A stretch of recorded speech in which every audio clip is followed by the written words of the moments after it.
तर धुरंधर हे फुगवलेलं सुजवलेलं काल्पनिक पात्र आहे। महाराष्ट्रात धुरंधर कोण ते भाजप नाही जनता ठरवेल।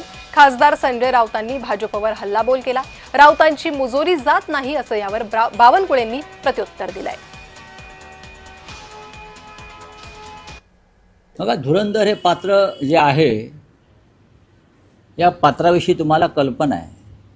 हे फुगवलेलं पात्र आणि सुजवलेलं पात्र आहे, काल्पनिक पात्र आहे। धुरंधर हे खरं पात्र नाही आहे। त्यातलं खरं पात्र कोणतं असेल तर हेमंत डकैत हे त्यातलं खरं पात्र आहे। आता भारतीय जनता पक्षाला मुंबईची लॅरी करायची असेल, लॅरी, तर ते अशी धुरंधर अत्यंत खोटं पात्र आहे। सुजवलेलं आणि फुगवलेलं पात्र आहे धुरंधर।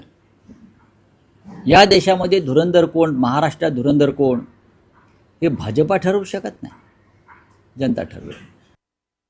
मुजोरीच जात नाही यांची, मुजोरच खूप आहे।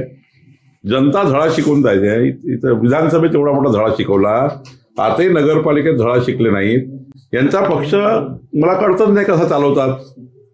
तुम्हाला आत्मचिंतन ज्याला करता येत नाही तो पक्ष चालू शकत नाही, कार्यकर्त्याला न्याय देऊ शकत नाही। यांना आत्मचिंतन करायची सवयच नाही। फक्त आला चेंडू मारला म्हणजे काहीतरी बोलणं, काहीतरी करणं, ईव्हीएम वर दोष देणं, निवडणूक आयोगाला दोष देणं,